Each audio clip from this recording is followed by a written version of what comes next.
राधे राधे। स्वागत है आपका फिर से एक नई वीडियो में। आज हम आपको सुनाएंगे कार्तिक मास महात्म्य अध्याय 10 और साथ ही हम आपको सुनाएंगे इल्ली दुनिया की कथा, जिसमें एक इल्ली होती है और एक गुण होता है। तो इल्ली को कार्तिक स्नान करने का क्या फल मिलता है और गुण को क्या फल मिलता है, इस कथा के माध्यम से हम ये सब जानेंगे। और फिर सबसे पहले मैं सुनाऊंगी आपको कार्तिक मास की ये कथा और बाद में मैं आपको श्रवण करवाऊंगी कार्तिक महात्म्य कथा अध्याय 10 का। तो चलिए कथा की शुरुआत करते हैं। बहुत पहले की बात है, एक थी इल्ली और एक था गुण। एक दिन इल्ली बोली कि आओ गुण, कार्तिक का स्नान करें। गुण बोला कि तू तो गोरी पड़ी है, तू ही नहा ले, मेरा तो मोट बाजरा पड़ा है, मैं तो नहीं नहाऊंगा। मैं तो हरे बाजरे का सीटा खाऊंगा और ठंडा पानी पीऊंगा। दोनों के बीच हुई इस वार्तालाप के बाद इल्ली तो राजा की लड़की के पल्ले के साथ लगकर चली गई और गुण नहीं नहाया। कार्तिक माह खत्म होते ही दोनों मर गए। कार्तिक का स्नान करने से इल्ली राजा के घर जन्म लेती है और गुण राजा के यहाँ गधा बनता है। राजा की बेटी बड़ी हुई तो उसका विवाह का दिन आया और वह ससुराल के लिए विदा होने लगी। विदा होने के समय अचानक ही बेटी की बैलगाड़ी रुक गई तो राजा रानी दोनों बोले कि ये बैलगाड़ी क्यों रुक गई। बेटी मुझे तो मांगना है, मांग ले। लड़की बोली कि मुझे ये गधा चाहिए।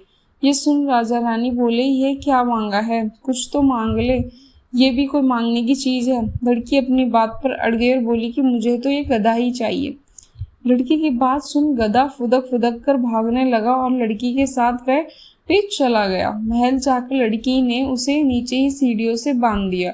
एक दिन लड़की सीढ़ी से उतरने लगी तो गधे ने कहा कि ये सुंदरी, मुझे पानी पिला दे। तब लड़की बोली कि जब तुझे कहा था कि कार्तिक नहा ले तब तूने मना कर दिया था। तूने कहा कि मैं बाजरा खाऊंगा और ठंडा पानी पीऊंगा।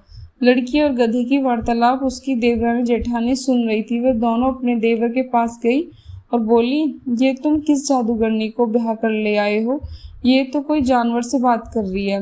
अपनी भाभी की बात सुनकर लड़का बोला कि मैं जब अपने कानों से सुनूंगा तो आंखों से देखूंगा तब ही मानूंगा।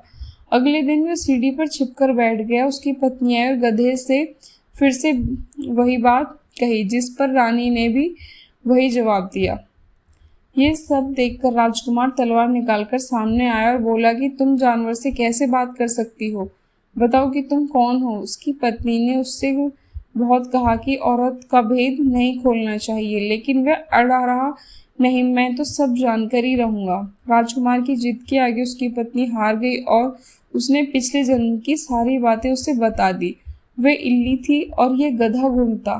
इससे मैंने कार्तिक नहाने की बात कही, लेकिन इसने मना कर दिया, जिसके परिणाम स्वरूप यह जन्म में गधा बन गया और मैं राजा के पल्ले से लगकर नहाई तो मैं राजकुमार के रूप में पैदा हुई।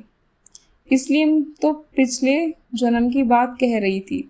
सारी बात सुनकर राजकुमार बोला कि कार्तिक स्नान का इतना पुण्य मिलता है। रानी ने कहा कि हाँ, बहुत पुण्य फल मिलता है। अपनी पत्नी की सारी बात सुनकर राजकुमार ने कहा कि यदि कार्तिक स्नान का इतना महत्व है तब तो हम दोनों जोड़े से कार्तिक स्नान करेंगे और दान पुण्य भी करेंगे, ताकि आने वाले समय में हम सुखपूर्वक रह सकें। दोनों ने जब जोड़े से स्नान किया तो उनके पास काफी धन हुआ।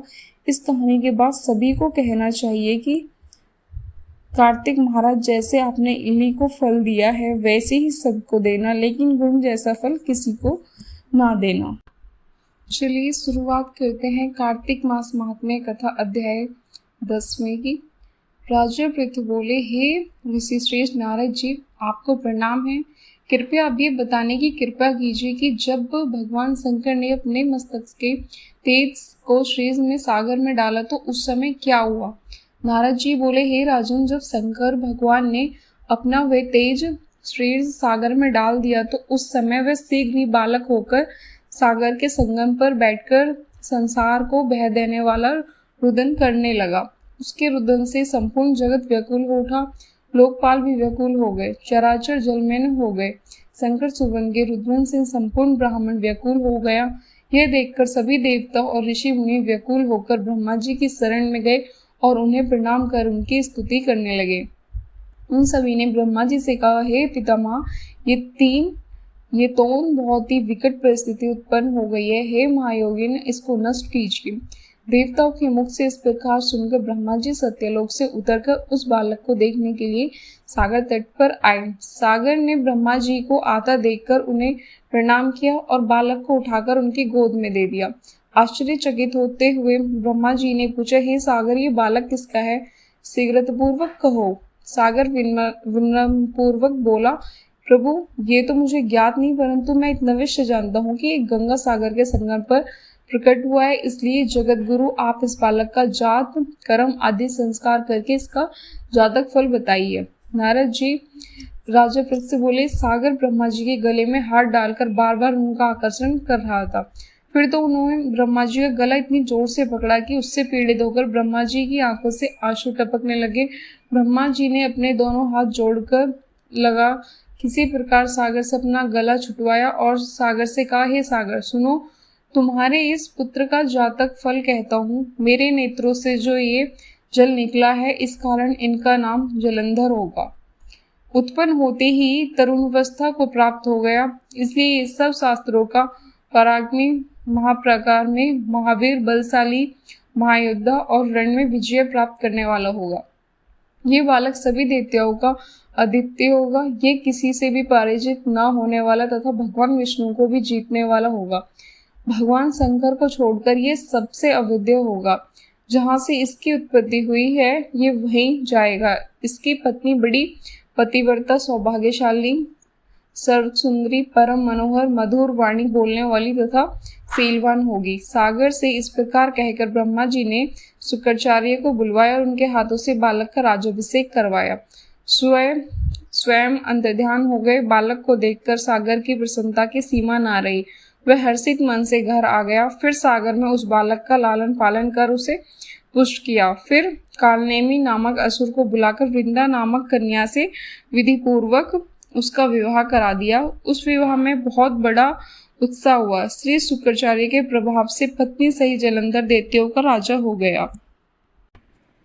पूरी वीडियो में बने रहने के लिए धन्यवाद। अगर आपको वीडियो मेरी अच्छी लगी हो तो प्लीज़ लाइक ज़रूर करना और साथ ही मेरे चैनल को भी सब्सक्राइब करना।